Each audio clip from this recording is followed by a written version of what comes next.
Boa noite, irmãos. Quero saudá-los com a graça e a paz de Cristo.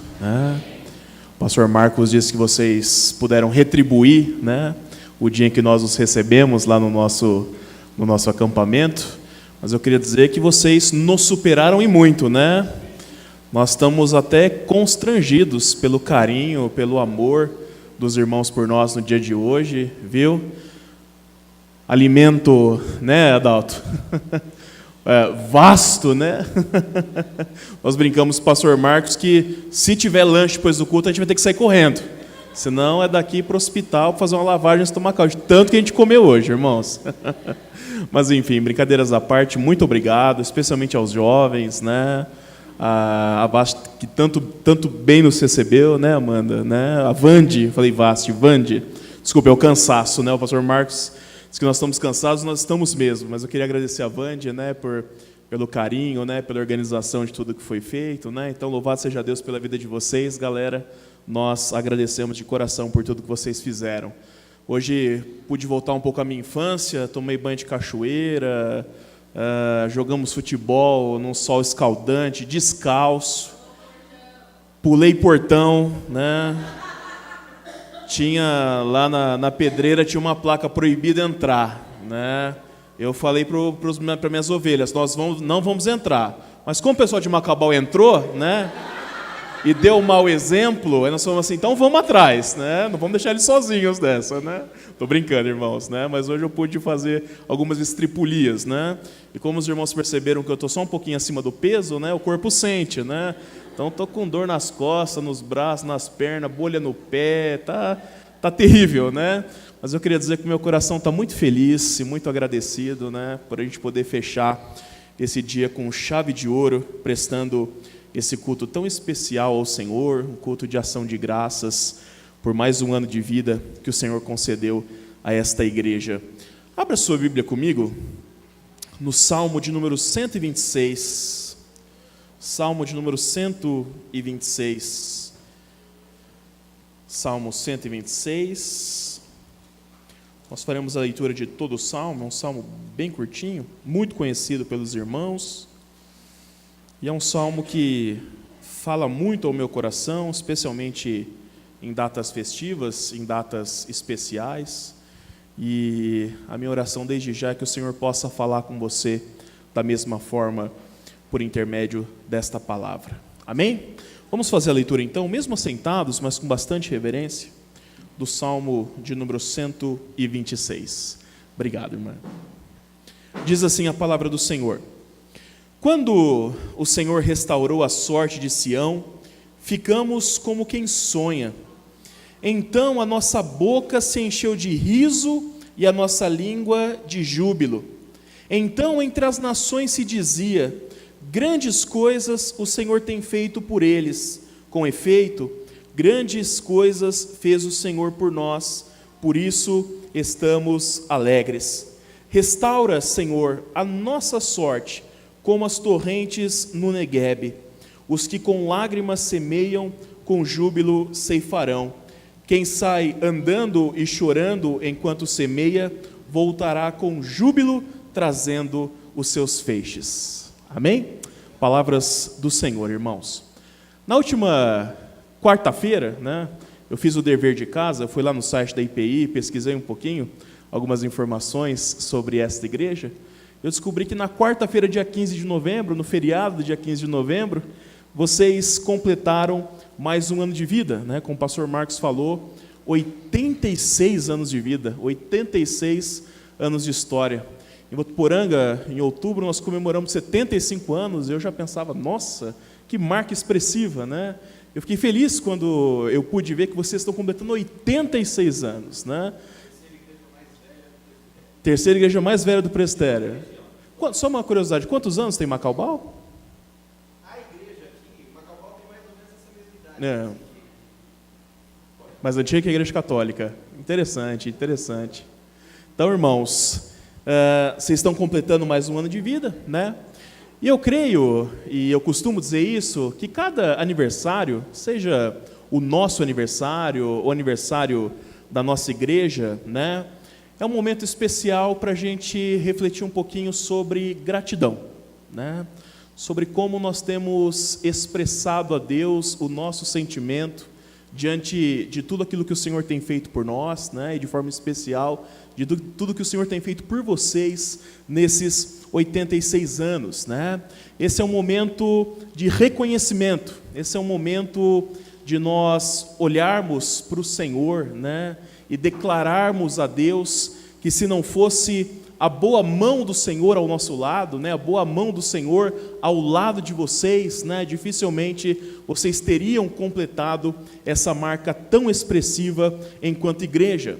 Mas, irmãos, um aniversário, né, não apenas nos leva a olhar para o nosso passado com gratidão e reconhecimento diante de tudo aquilo que Deus tem feito por nós. Eu creio que o aniversário também é uma ótima oportunidade para nós refletirmos sobre o futuro, para nós pensarmos sobre o que virá daqui para frente, sobre o que nós queremos para a vida da nossa igreja. Refletir, por exemplo, algo importantíssimo, se nós temos sido, né, ou se vocês têm sido uma igreja conforme o coração de Deus, uma igreja focada na missão que o Senhor Jesus nos entregou, de evangelizar e fazer discípulos. Tendo isso em vista, irmãos, eu queria refletir com vocês essa noite, e eu prometo que eu serei muito breve mesmo. Se você sair para ir no banheiro beber água, você vai perder 40% do seu irmão, então não faça isso, eu prometo que vou ser muito breve mesmo, mas eu queria refletir com vocês essa noite sobre o tema, reconhecendo, pedindo, trabalhando e esperando. Você consegue guardar essas 4 palavrinhas? Vamos lá? Reconhecendo, pedindo, trabalhando e esperando, tá? É sobre esse tema que eu queria muito brevemente tratar com vocês essa noite. Esse Salmo de número 126, ele faz parte de um grupo de salmos conhecido como Canção dos Peregrinos, ou a Canção dos Degraus. Se você olhar aí no título do salmo da sua Bíblia, provavelmente você vai ver essa referência. Do salmo de número 120 até o salmo de número 134, a gente encontra todas essas canções dos peregrinos, ou todas essas canções dos degraus. E esses salmos, eles recebem esse nome, irmãos, porque eles eram cantados, ou eles eram recitados pelo povo durante o caminho para o templo na cidade de Jerusalém. É como se fosse uma preparação espiritual para o momento de adoração que eles teriam em breve diante de Deus. E normalmente esses salmos, eles resgatam momentos históricos em que Deus havia feito grandes coisas pelo povo de Israel. Ou esses salmos, eles exaltam atributos do Senhor, como o seu amor, a sua justiça, a sua fidelidade, a sua misericórdia e etc. E esse salmo de número 126, ele tem como contexto histórico, como pano de fundo, a libertação do povo de Israel do cativeiro da Babilônia. Os irmãos certamente se lembram bem como Deus castigou o reino do sul, o reino de Judá, levando-os cativo para a Babilônia, onde ali eles viveram 70 anos como escravos. Mas assim que se cumpriu o tempo da profecia, assim que se passou esses 70 anos, Deus foi fiel e Ele libertou o seu povo, Ele os trouxe de volta para Jerusalém, Ele os trouxe de volta para o seu país, os trouxe de volta para o templo do Senhor, e esse fato histórico certamente foi o pano de fundo, foi a inspiração do salmista quando ele escreveu, quando ele compôs esse Salmo 126. E quando a gente olha para esse salmo, procurando dividir ele, procurando estruturar ele, eu creio que a gente consegue dividir ele em pelo menos 4 partes. E eu queria que você acompanhasse aí na sua Bíblia. A primeira parte, irmãos, está nos 3 primeiros versículos. Nela, nós vemos o povo de Deus reconhecendo que grandes coisas o Senhor havia feito por eles. A segunda parte do Salmo, eu entendo que está no versículo de número 4. Nela o povo de Israel faz um pedido ao Senhor. O povo pede a Deus a que eles voltassem a ser prósperos. E a terceira parte, irmãos, ela está nos versículos 5, eu falei 4 partes, mas são 3 só. A terceira parte, nós encontramos nos versículos 5 e 6. Nela nós vemos o povo de Israel manifestando diante de Deus o desejo de trabalhar, o desejo de semear, por mais penoso, por mais difícil que fosse, esperando que o Senhor, no tempo dele, os honrasse e os abençoasse com uma colheita abundante. E quando nós olhamos para a história da nossa igreja, irmãos, tanto a história que já foi escrita, como a história que vocês escreverão ainda juntos, eu creio que nós podemos aplicar cada uma dessas partes à nossa vida enquanto igreja. E como nós vimos, eu acabei de dizer, a primeira coisa que o povo de Israel faz diante do Senhor é reconhecer que grandes coisas Deus havia feito por eles. Se você observar aí na sua Bíblia, os 3 primeiros versículos dizem assim: quando o Senhor restaurou a sorte de Sião, ficamos como quem sonha. Então a nossa boca se encheu de riso e a nossa língua de júbilo. Então entre as nações se dizia: grandes coisas o Senhor tem feito por eles. Com efeito, grandes coisas fez o Senhor por nós e por isso nós estamos alegres. O que me fascina nesses 3 primeiros versículos desse salmo é a riqueza poética utilizada pelo salmista. Percebam, quando o Senhor restaurou a sorte de Sião, ficamos como quem sonha. Ficamos como quem sonha. E eu creio que todos nós conseguimos entender essa expressão sem muitas dificuldades, né? Nós vivenciamos isso muitas vezes. Quando acontecem coisas boas na nossa vida, quando acontecem coisas maravilhosas, especialmente coisas inesperadas, por muitas vezes a gente pensa que a gente está sonhando também, não é verdade? Né? Tem até aquela brincadeirinha que a gente faz: me belisca aqui, não é possível, né? Eu só posso estar sonhando. Isso é bom demais para ser verdade. E o povo de Judá, eles tiveram aquela sensação naquele momento. E após essa primeira impressão, irmãos, quando a ficha cai, normalmente uma grande euforia toma conta do nosso coração, não é verdade? Quando a gente percebe que aquilo não é um sonho, que de fato Deus fez aquilo por nós. E quando o nosso coração se enche desse sentimento, nós acabamos colocando para fora, nós acabamos extravasando de alguma forma. E segundo o salmista nos fala, eles riram e cantaram de alegria.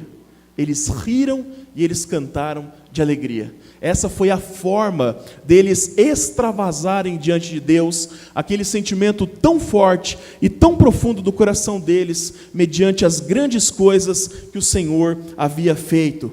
E quando eles conseguiram acalmar o seu coração, abaixar um pouquinho aquela euforia inicial, a única coisa que eles poderiam fazer, de uma forma mais racional agora, era de fato reconhecer que o Senhor havia feito grandes coisas por eles. E pelo Senhor haver feito grandes coisas por eles, esse era um motivo mais do que suficiente para que eles estivessem alegres. Eu queria dizer para você, em primeiro lugar essa noite, irmãos, que diante de tudo que Deus tem feito por vocês como igreja, tem feito também por nós como igreja lá em Votuporanga, nos abençoando, nos sustentando, enchendo o nosso coração de esperança, mesmo em meio a muitas dificuldades, muitas vezes, porque nós como igreja passamos por dificuldades, passamos por provações, passamos por tempos difíceis, mas mesmo vivendo nessas circunstâncias, muitas vezes, a primeira coisa que nós devemos fazer diante do Senhor essa noite, como povo de Deus, é reconhecer, irmãos, que de fato, grandes coisas o Senhor tem feito por nós. E este é o motivo da nossa alegria, é o motivo da nossa gratidão. Reconhecer que se não fora o Senhor ao nosso lado, certamente, talvez essas portas não estariam abertas. Talvez nós não estaríamos reunidos aqui como igreja, como povo do Senhor, adorando a Deus. Reconhecer muitas vezes que a nossa realidade como igreja é muito boa para ser verdade. Muitas vezes parece até um sonho. Parece que nós estamos esperando que alguém nos belisque, nos acorde, porque Deus muitas vezes faz infinitamente mais do que a gente pensa e daquilo que a gente pede para Ele, e nós também vivenciamos isso como igreja. Nós precisamos reconhecer, irmãos, a grandeza de Deus diante da nossa pequenez muitas vezes, diante da nossa falta de fé, diante daquilo que Ele pode fazer por nós, em nós e também através de nós. Enfim, nós precisamos, como igreja do Senhor, olhar para o alto e reconhecer com todo o nosso coração essa noite que grandes coisas o Senhor tem feito por essa igreja, e este é o motivo da nossa alegria. Amém, irmãos? A segunda coisa que o povo de Israel fez foi um pedido ao Senhor. Coloque seus olhos no versículo 4, você vai ver que o texto diz assim: restaura, Senhor, a nossa sorte como as torrentes do Negueb. Restaura, Senhor, a nossa sorte como as torrentes do Negueb. Após reconhecer que o Senhor havia feito grandes coisas por eles, agora o povo de Israel faz um pedido para Deus. E esse pedido que eles fazem para Deus expressa a vontade deles de serem prósperos novamente, expressa a vontade deles terem a sua sorte restaurada pelo Senhor. E eles são muito objetivos, irmãos, ao dizer para Deus que tipo de prosperidade eles querem. O salmista diz assim: queremos ter a nossa sorte restaurada como as torrentes do Negueb. O Negueb, ele era uma região desértica, muito seca, que ficava ao sul da Palestina. Nos meses de outubro a abril, a estação da chuva, as águas invadiam aquela região, formando rios, formando riachos, regando o deserto que havia surgido diante do período de seca. E ao as águas do Negueb invadirem aquele lugar, a vida brotava, a vida nascia novamente. E aqui, irmãos, nós vemos mais uma vez o autor usando toda a sua beleza poética.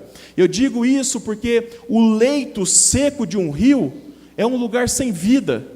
O leito seco de um rio é um lugar vazio, é um lugar sem cor, é um lugar onde não há nutrientes para o solo, não há alimento para os animais, é um local sem esperança, é um local sem futuro. Há alguns anos, lá em São Paulo, nós enfrentamos uma crise hídrica sem precedentes. Não sei se vocês foram afetados por essa crise aqui em Macaubal, mas literalmente faltou água.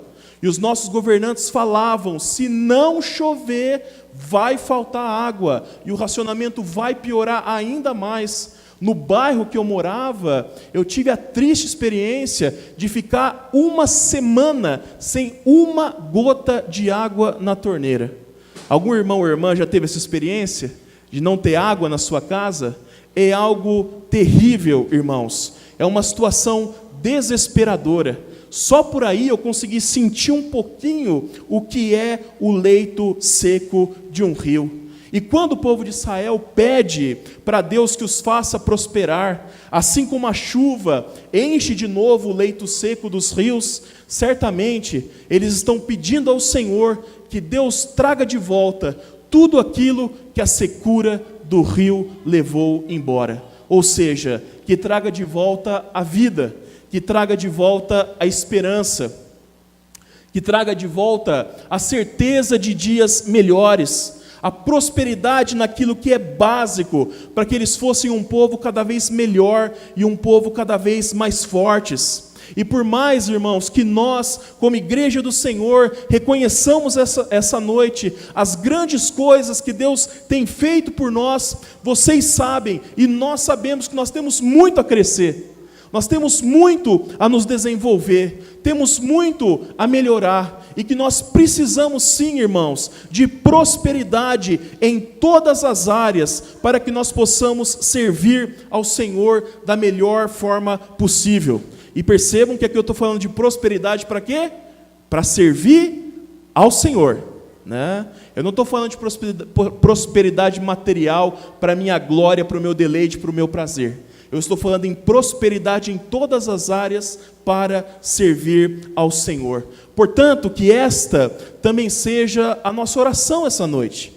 Que esse também seja, irmãos, o nosso pedido em favor dessa igreja, que Deus os faça prosperar em todas as áreas, assim como a chuva enche de novo o leito seco de um rio. Amém? A terceira coisa, e eu já vou acabar, falei que era rápido, vocês não acreditaram, né? Já vou acabar. A terceira coisa, irmãos, que o povo de Israel fez, foi manifestar diante do Senhor o desejo de trabalhar, o desejo de semear e o desejo de esperar no Senhor o fruto do seu trabalho. Os versículos 5 e 6 dizem assim: os que com lágrimas semeiam, com júbilo ceifarão.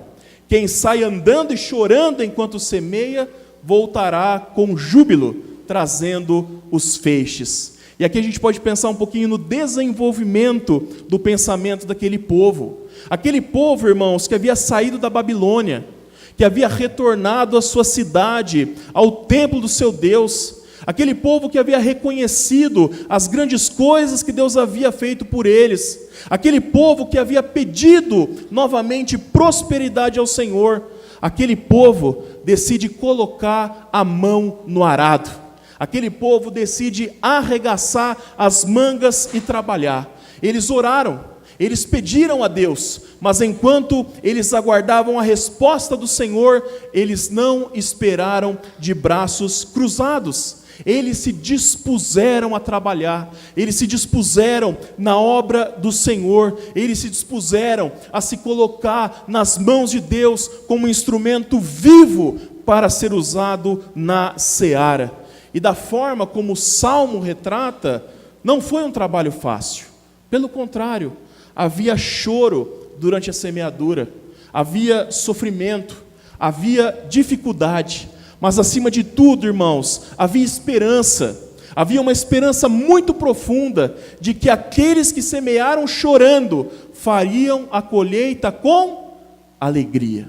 Aqueles que semearam chorando fariam a colheita com alegria. Esperança, irmãos, de que aqueles que saíram chorando, levando a semente para semear, voltariam cantando, cheios de alegria, cheios de júbilo, trazendo no braço os feixes, os frutos da sua colheita. E isso pode ser aplicado a nós também como igreja.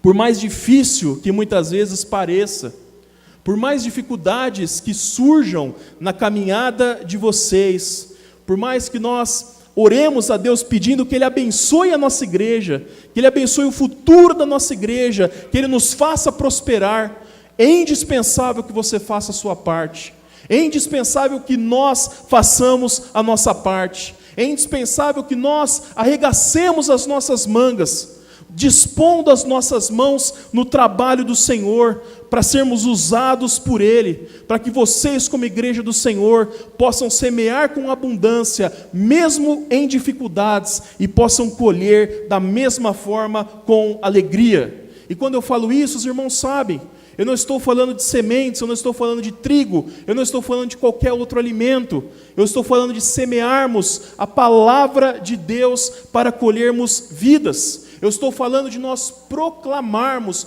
com a nossa vida e com a nossa boca que Jesus Cristo é o Filho de Deus, que Ele morreu na cruz no nosso lugar, para perdoar os nossos pecados, para restaurar o nosso relacionamento com o Deus o Pai e para nos dar a vida eterna. Eu estou falando com você essa noite de nós assumirmos o nosso papel na seara do Senhor. A preciosa semente do Evangelho foi confiada a todos nós, não foi confiada apenas a mim ou ao pastor Marcos. O ID de Jesus é de cada um de vocês. Nós fomos comissionados, nós recebemos uma função especial do Senhor, nós fomos chamados, nós fomos escolhidos para isso, e nós não podemos fugir daquilo que Deus colocou diante de nós. Marcos, eu fico muito feliz em ver a juventude da sua igreja. Eu louvo a Deus por isso. Eu quero dizer para vocês essa noite, vocês não são o futuro dessa igreja,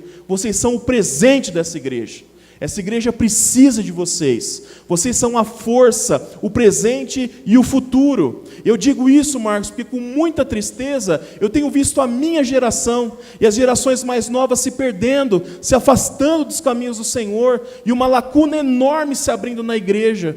E aí quando a gente quer trabalhar, a gente sente que falta essa força, falta essa paixão, né? E isso não pode acontecer aqui em Macaubal. Por isso eu quero desafiar vocês jovens. Essa missão pertence a cada um de vocês. Vocês são o presente, vocês são o futuro. Não abandonem esse trabalho.